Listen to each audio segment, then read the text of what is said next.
Radio Kawa, Stan, c'est 10 ans. Oui, 10 ans. Et c'est 10 ans, beaucoup d'années passées avec Synops Live, passées avec toi. Oui, absolument. Bah, avec moi, mais avec aussi toute l'équipe de Synops Live, parce que Radio Kawa, à l'époque, était diffusé par Synops Live. Absolument. Il y a longtemps. Plein d'émissions.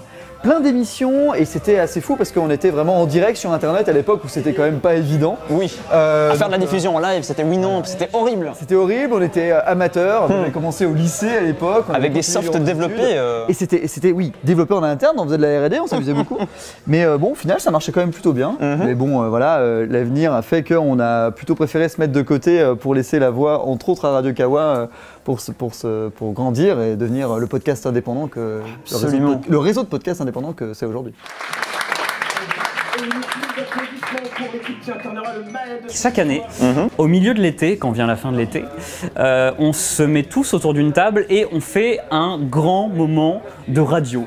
Vraiment avec plein de matos, de manière totalement professionnelle, avec du matos des gens, des modules, et dans une salle qu'on voit ici qui est devenue notre antre une fois l'an. Exactement. On fait un conducteur, une émission vraiment au long cours, que ce soit dans des marathons de Kawa ou dans juste une émission récapitulative Synops Live.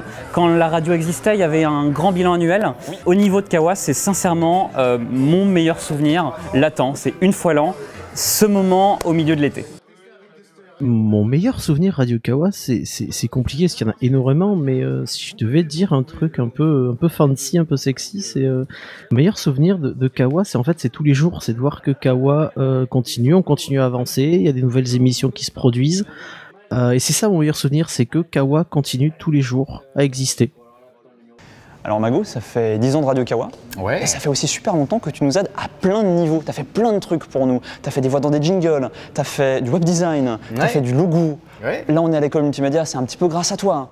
Exactement, 10 ans, c'est vrai que je me rappelle de la fois où vous étiez venu me voir pour faire une page d'attente avec le premier logo Radio Kawa. C'était pourquoi en disant prochainement. Bah, oui, c'était les splashers, bien sûr. Puis après on a travaillé sur le premier site, puis sur le deuxième.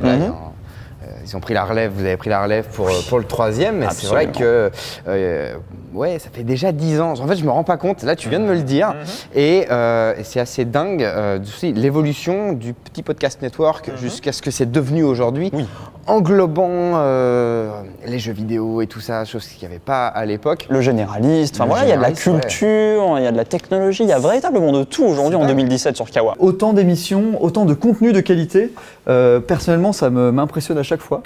Et on n'arrête pas de voir des nouveaux concepts, des nouveaux formats, tout le temps, c'est impressionnant. C'est marrant que tu dises ça, parce que moi là, je vais quitter TVNR là, cet été pour justement cette nouvelle saison me lancer dans autre chose. Moi avec je toi, quitte Allo Central. Exactement, pour faire la cartouche notamment. Exactement, donc on revient un petit peu nos premières amours, si on peut dire, que Grand Geek me croque, donc notre premier podcast qu'on a fait ensemble sur le jeu vidéo.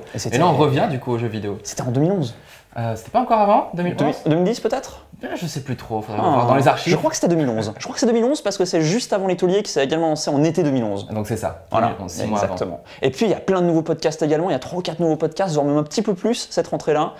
Donc véritablement c'est passionnant ce qu'il y a à voir sur Radio Kawa aujourd'hui, aussi bien les émissions qui continuent que le reste. On va faire de plus en plus de gros événements comme le Pass le Stick, le dernier Pass le Stick, tu t'en souviens? C'est ça. Énorme, énorme, beaucoup de monde à nous regarder en direct et également à venir, c'était au Tank qu'on l'avait fait. Très heureux de le faire là-bas. On va refaire ce genre d'événement-là, ça nous a vraiment plu et c'est des choses que les gens peuvent attendre pour la suite. Et c'est grâce au soutien des auditeurs, grâce au Patreon. Grâce au Patreon qu'on a lancé à 2 ans et qu'on ne regrette pas. On a longtemps hésité à demander de l'argent ou à ouvrir une possibilité pour que les gens nous donnent de l'argent et franchement on ne regrette pas parce que, encore une fois, on n'a rien compromis de ce qu'on fait et pour autant, on a un bon coussin de sécurité avec nos cotisations. Et de l'autre côté, on a le Patreon qui nous permet véritablement de nous lancer dans différents domaines. Et là, encore une fois, les nouvelles récompenses du Patreon, là aussi, c'est que du plaisir. Il y a vraiment des choses fantastiques pour nos auditeurs.